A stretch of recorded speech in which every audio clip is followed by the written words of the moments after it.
Has your hobby started feeling more like a job and less like the fun hobby you anticipated?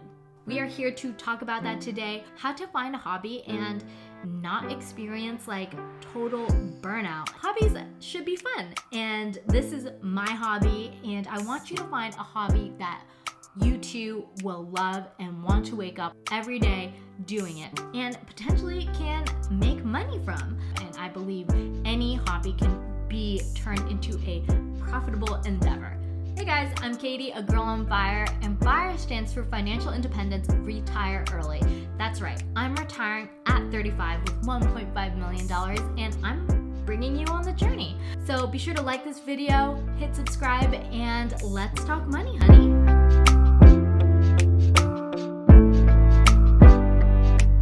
I've had a lot of wannabe businesses starting from when I was in college.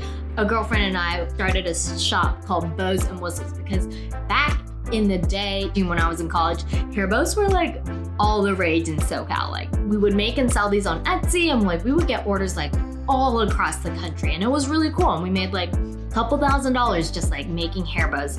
But at the end of the day, once we graduated college, it kind of obviously crumbled because who's passionate about hair bows? Not me. Maybe if I were JoJo Siwa, bows are her passion, and it works, and but hand making thousands, hundreds of thousands of bows, that was not very fun. And obviously it wasn't sustainable.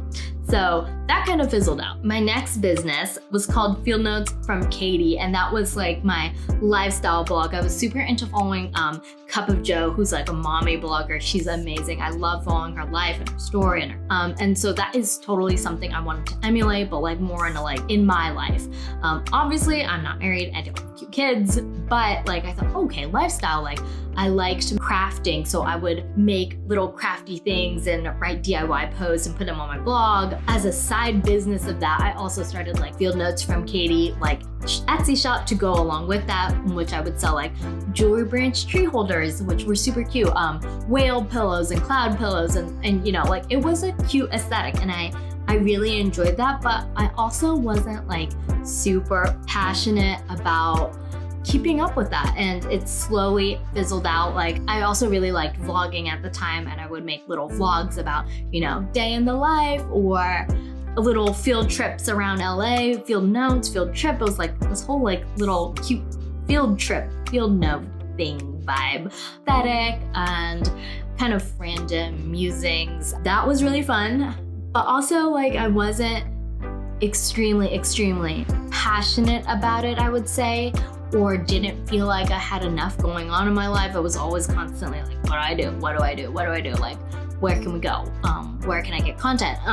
And yes, it was fun, and I look back on those memories, and I look at that blog, and I look fondly, but again, I wasn't, I would say super stoked on it. I just was doing it because oh, I liked what she did, so I would just kind of copy it and do the same. And copying somebody is great for inspiration, but again, it's not sustainable if you're not coming up with your own kind of content and own ideas. And yeah, so that fizzled out. And finally, my last business was a podcast that I started with a couple of girlfriends in LA. We were all single at the time, and it was a lot of fun to kind of get together during the boom phase of, it's still booming, but at the dawn of modern dating. Aziz Ansari's book, Modern Romance, had just come out. We read it as a book club together, and then it inspired me to start a podcast. So I got all my girlfriends, there were 4 of us who were single, to actually start a podcast. It was fun to talk about dating in LA as young millennial women. And actually we ended up having a pretty solid listeners, couple hundred, which isn't crazy, but it was a pretty consistent following after a while to have all these people come, and we would talk about catfishing and hatfishing, when bald guys hide their baldness with hats, just all these like trendy dating terms of the time, ghosting, etc. And it was really fun to, do that with them. But, as people moved away, got boyfriends, things kind of just like fizzled out until there was nothing. I'm still really passionate about talking about dating and love and being really open about that, but it just wasn't really sustainable. And in the end, it was just kind of like me. And I didn't want to keep having to do that on my own. It was just kind of like, all right, this is dead. So that slowly, fizzled away. And then finally in 2019, started trying to be more sustainable.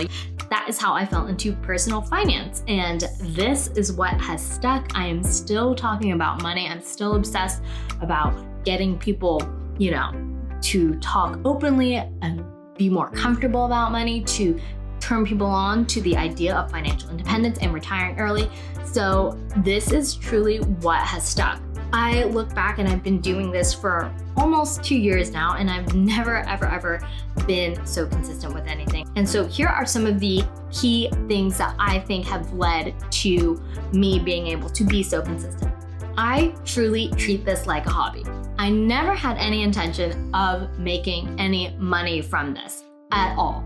It wasn't like I started like my Etsy shop. I'm like, I'm gonna make 1,000 selling hair bows, 100 selling, jewelry holders. No, this has always just been a hobby to share my own journey, my learnings, and kind of just talk about money with other people who like talking about money. I think going in from that approach, it's like, what do you like to talk about? What do you find yourself like bringing up in conversations with your friends naturally? And whether that's like, starting a dating podcast or, talking about turtles, like anything, like fish or whatever it is that you love doing. And if, nobody paid you to do it, like, what would you start and what would you talk about? And it's okay to draw inspiration from other people, but at the end of the day, you have to think about this is just what I like doing and nobody's paying me to do it. And that's, I think, where you need to start. Okay, so as you can see, I tried out a lot of things and a lot of things didn't stick, not until Millennial Money Honey. But I think the key to them is that, I didn't really spend that much money to test them out.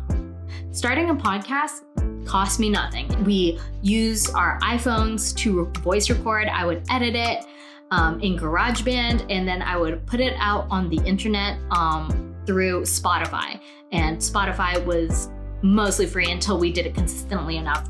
Then we paid for premium, but it wasn't until after we had tried it and pushed it out, then we were finally figured it was worth enough of our time and money to invest in, and that was split across 4 people. For my bow shop, bow material is really cheap. It was really cheap to make these bows and then put them on Etsy. And then my lifestyle blog I hosted through Blogspot, which is also free. So, it wasn't any skin off my back really to try these out. And now that I found Millennial Money Honey, I've been really consistent. I've invested like $200 into my Squarespace site and, some other things, but like relatively like low investment because I was scared, like maybe I won't keep this up. I don't know. But now that I have, I'm like more willing to spend the money now that after I've seen that I can handle it. The platform I started on was Instagram because that was what was really popular at the time.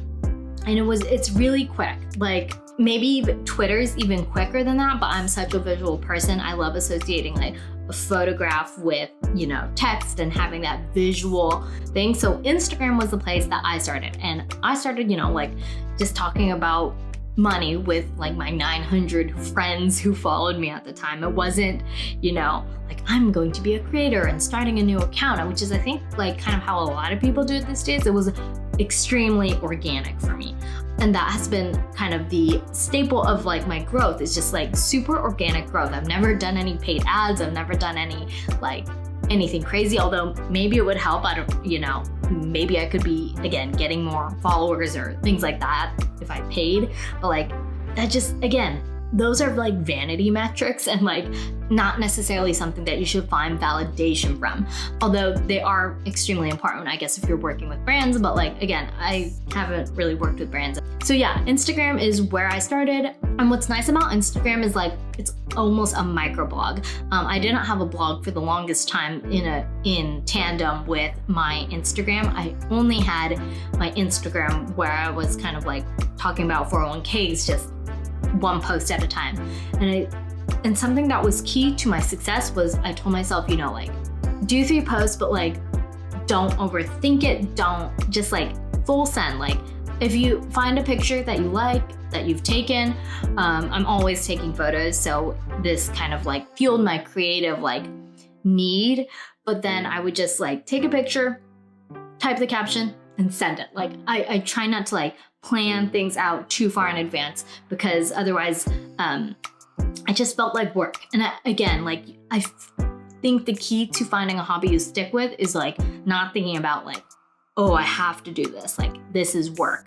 It's just like, oh, this is inspiring to me, share. Like this, share. Like it's not too time consuming. So I started with Instagram. I think TikTok is another really cool platform. It still allows that creativity, but it's a lot more visual. But I also don't spend too much time on it. Just things like that happen to be on my mind that day, or are a piece that corresponds with the YouTube video I'm launching. Like these things like that, like will inspire like the micro content of TikTok. And I think that's really key, is like not stretching yourself to do like have these grandiose ideas that you aren't able to accomplish. It's about staying itty bitty, like little enjoyable moment of your day. And that's it. Like you need to like what you do. So I think the key, is again, not long form blogging. I've moved into YouTube now because I know I do like creating content and putting together videos, and a lot of it, like I think there is an element that's kind of like missing from the YouTube like space, is like personal finance and lifestyle. So I'm still trying to like figure out like what I love without it being too overwhelming, and setting myself I did set myself up with a high goal of putting out a YouTube video a week. And sometimes I'm actually like, oh, I don't know if I should do this, because like I'm getting stressed, and if things stress me out, like I'm very protective of like myself and my time, because I don't want to ever have to look at this like it's a job and I have to do it.